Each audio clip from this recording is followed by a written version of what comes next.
Hello world and welcome to Podcast in A Minor, where I bring you the weird little songs I write, and I give you the stories behind them. Weird stories, funny stories, freaky stories, or whatever the world gives us in its glorious mystery. And now, for today's opening song.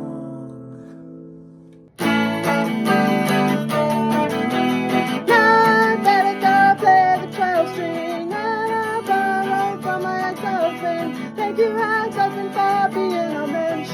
Thank you, ex-husband, for being a Mensch. Now I better go be a poet. Oh, wait, no, I did that already. Now I better go sing a song to the moon. Sing a song to the moon. Sing a song to the moon.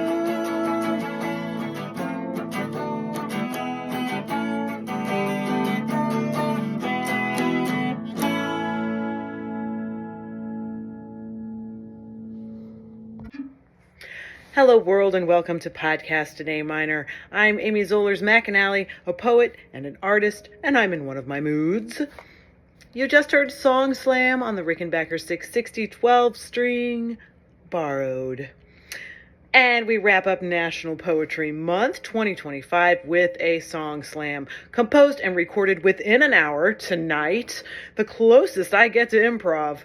Well, that's not strictly true. In the schoolroom where I work, I often play the chords of I Never Won't, a song I wrote to my now husband to signal that I liked him. And in my classroom, I changed the words, inserting the names of kids in the room. If your name is Joe, you better sit in your seat now. Do your quiet work now, 'cause at your job, it's almost time to go home. Then you'll have some dinner, maybe beans and onions, and some corn on the cob, and so forth. You can hear I Never Won't, the original version, in episode 77 of Podcast in A Minor. Most popular episode, Strong Ghost, just packed with love songs traded back and forth between two besotted love-struck nerds. A Valentine's Day episode. For years I have misunderstood the poetry slam, believing it was only improv. Here is from an article by Madeline Taylor of the BYU English Society on Misconceptions of Slam Poetry, for misconceptions about slam poetry and what it actually is, by Madeline Taylor. Like most artistic movements, it's hard to determine an exact source of slam poetry. To some point, Mark Smith, shall we, who, inspired by experimental poets like Allen Ginsberg, began searching for a way to breathe life into the open mics in Chicago. By focusing on the performance aspect of poetry, Mark started a poetry reading series at a Chicago jazz club, and eventually, like the true American event it was, the readings became competitive. In 1990, the very first National Poetry Slam started a tradition that still runs today.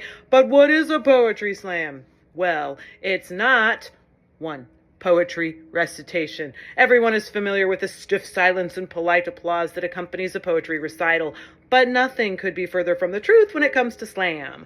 Not only are poets required to bring original work, no Robert Frost here, but poems are meant to be performed. The poet is always looking to elicit laughter, cheers, tears, reaction from the listeners, making poems just as fun for the performers as for the audience. It is not common, and it is highly encouraged, not uncommon, and is highly encouraged for a poetry slam audience to show their appreciation of a poem through clapping, stomping, yelling, and just snapping. Number 2, it is not beatnik. The word spoken word poetry conjures up image of black turtlenecks, bongo drums, and that one cafe scene from an extremely goofy movie. Oh, how about So I Married an Axe Murderer? My insertion there. You may be thinking of a very different event. Although performance poetry may have originally been inspired by the beatnik movement, a modern poetry slam is far from the beret-wearing events of yesteryear. Slam poetry is meant to be understood. Okay.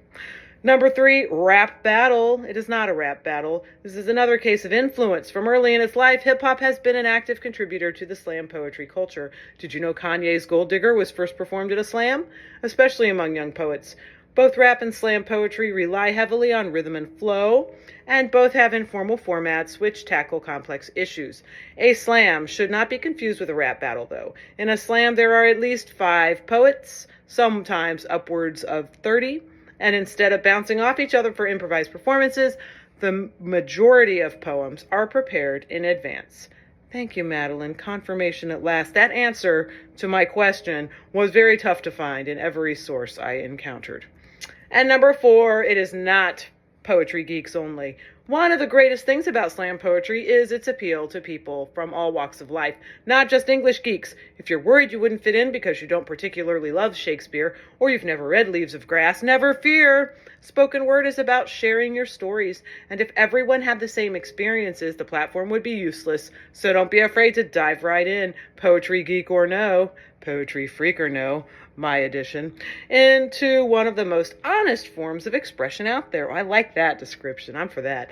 What slam poetry is performance poetry, and while a poetry slam may have a specific format, slam poetry is anything you want it to be, whether that means rap, soliloquy, or breaking out the iambic pentameter. It's up to you. However complicated it may seem, slam poetry is primarily about creating a platform for you to say things fully in the best way you know how. It's about telling your story, and it's a ton of fun. Telling your story. Agreed. That is what I tell the kids in the room when they ask what is poetry. When I say, you could write some poetry. I work in the behavior room. And they say, what is that? And I'm like, it's telling a story any way you want to. You can break the rules. You can rhyme or you don't have to. And then I read them some Shel Silverstein. Slam poetry. This is from Encyclopedia Britannica, or Britannica.com as it is now known. Slam poetry, performance poetry. So slam poetry is a form of performance poetry that combines the elements of performance, writing, competition, and audience participation. It is performed at events called poetry slams, or simply slams. The name slam came from how the audience has the power to praise or sometimes destroy a poem, and from the high-energy performance style of the poets. Origins. The concept of slam poetry originated in the 1980s in Chicago when a local poet and construction worker, Mark Kelly Smith, feeling that poetry readings and poetry in general had lost their true passion, had an idea to bring poetry back to the people. Smith created a weekly poetry event, the Poetry Slam, where anyone could participate. Poets would perform their work and then be judged by 5 random audience members on a scale of 0 to 10. Out of the 5, the highest and lowest scores were dropped, and the 3 remaining scores were added to give the poet an overall score. Whoever had the highest score at the end of the competition was deemed the winner. The first venue to host poetry slams was the Get Me High Lounge on the west side of Chicago. After 2 years, the slam moved to the Green Mill, a jazz club in the city's uptown neighborhood on the north side. There it developed into the format that many slams came to follow. Guidelines. Anyone, regardless of age, race, sex, education, class, disability, gender, or sexuality can compete. Poems can be about any subject, but typically are supposed to be the creation of the performing poet. Number 3, poems are not to exceed a 3-minute limit with 10-second grace period. If they do, points are deducted. Number 4, no props may be used when performing the poem. Number 5, no musical accompaniment or musical instruments may be used when performing, but the poet is allowed to sing, clap, hum, or make noise with the mouth or other body parts. Number 6, poets may perform on their own or in groups with other poets. From Britannica. So I titled this song and episode Song Slam because I wrote it quickly under self-imposed pressure to return a borrowed guitar, and I was under the impression that poetry slams were only improvised poetry. I had it mixed up with the rap battle. And it was filled with gods of the craft who had uninterrupted access to the moon, stars, and muses. Poetry poured from them. Poems fell out of their mouths, as people said of Yoko Ono as a little girl in Japan. According to Wikipedia, improv can be a theme of poetry in theme slams, among other themes such as nerd, queer, or erotica, to name some examples. I would also highlight here the glam slam as a competition type because of the following engaging description from Wikipedia. The fusion of ball culture, as in the ballroom scene, and poetry slam competitions featured 4 open categories such as Best Erotic Poem in Sexy Underwear or Lingerie, Best Verbal Vogue, and Best Love Poem in Fire Engine Red, alternately Best Bitter Breakup Poem in Blue. Winners of each category received a trophy and went on to compete for the grand prize title of Glam Slam Champion. The annual competition was first held in New York City and then London until 2010. I love that. I love those descriptive categories. Yes, so I had to read that. So other characteristics of the poetry slams are vocal styles from hip-hop to monotone. The most common type of poetry slam is the open slam, open to all participants like most open mic nights. Another is the invitational slam, in which poets must be invited to perform. But not everybody loves a poetry slam. It has its opponents. In an interview in the Paris Review, literary critic Harold Bloom wrote, "I can't bear these accounts I read in the Times and elsewhere of these poetry slams, in which various young men and women in various late spots are declaiming rant and nonsense at each other. The whole thing is judged by an applause meter, which is not actually there, but might as well be. This isn't even silly, it is the death of art." End quote. Poet and lead singer of King Missile, John S. Hall, has also long been a vocal opponent, taking issue with such factors as its inherently competitive nature and what he considers its lack of stylistic diversity. He recalls seeing his first slam at the Neuroken Poets Cafe. "I hated it," he said, "and it made me really uncomfortable, and it was very much like a sport, and I was interested in poetry in large part because it was like the antithesis of sports. It seemed to me like a very macho, masculine form of poetry, and not at all what I was interested in." Ah, King Missile.